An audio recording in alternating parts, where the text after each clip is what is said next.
புது வருஷத்தின் துவக்கமே திமுக அமைச்சர்களுக்கு மிக பெரும் களங்கத்தை கொடுத்திருக்கிறார் நீதிபதி ஆனந்த் வெங்கடேஷ்.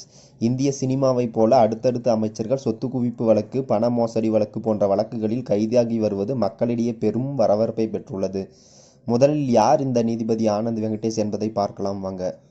சென்னையில் 1969 பிறந்தவர் ஆனந்த் வெங்கடேஷ். 1993ஆம் ஆண்டு வழக்கறிஞர் பணியை தொடங்கிய ஆனந்த் வெங்கடேஷ் பல்வேறு வழக்குகளில் வாதாடி வெற்றியையும் பெற்றுள்ளார். 2016இல் சென்னையில் உயர்நீதிமன்றத்தின் கூடுதல் நீதிபதியாகவும் 2020இல் நீதிபதியாகவும் பதவி உயர்வு பெற்றார். தற்போது தாமாக முன்வந்து இந்நாள் முன்னாள் அமைச்சர்களின் சொத்து குவிப்பு வழக்குகளை விசாரித்து வருகிறார். இதனால் திமுக அமைச்சர்களுக்கிடையே பெரும் பீதியை உண்டாக்கியுள்ளது எனலாம். மேலும் இன்று நீதிமன்றத்தில் சொத்து குவிப்பு வழக்குகள் பட்டியலிடப்படும் என்று தகவல் வெளியாகியுள்ளது. இது திமுக மற்றும் அதிமுக அமைச்சர்களுக்கிடையே பெரும் பதற்றத்தை ஏற்படுத்தியுள்ளது. தமிழக அமைச்சர்கள் தங்கம் தென்னரசு, KKSR ராமச்சந்திரன், முன்னாள் முதல்வர் O பன்னீர்செல்வம் மற்றும் ப. வளர்மதி மீதான சொத்து குவிப்பு வழக்குகளை நீதிபதி ஆனந்த் வெங்கடேஷ் இன்று முதல் விசாரிப்பதாக தகவல் வெளியாகியுள்ளது.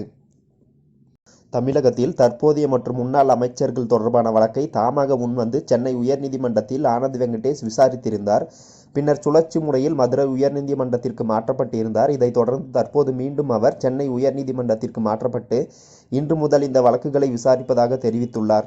ஆனந்த் வெங்கடேஷ் தாமாக முன்வந்து எடுத்த அமைச்சர் பொன்முடி மீதான சொத்து குவிப்பு வழக்கை ஜெயச்சந்திரன் விசாரித்து தண்டனையும் உறுதி செய்தார். இந்த நிலையில் மீண்டும் பொன்முடியின் வழக்கை ஆனந்த் வெங்கடேஷ் விசாரிப்பதாக தகவல் ஒன்று கிடைத்துள்ளது.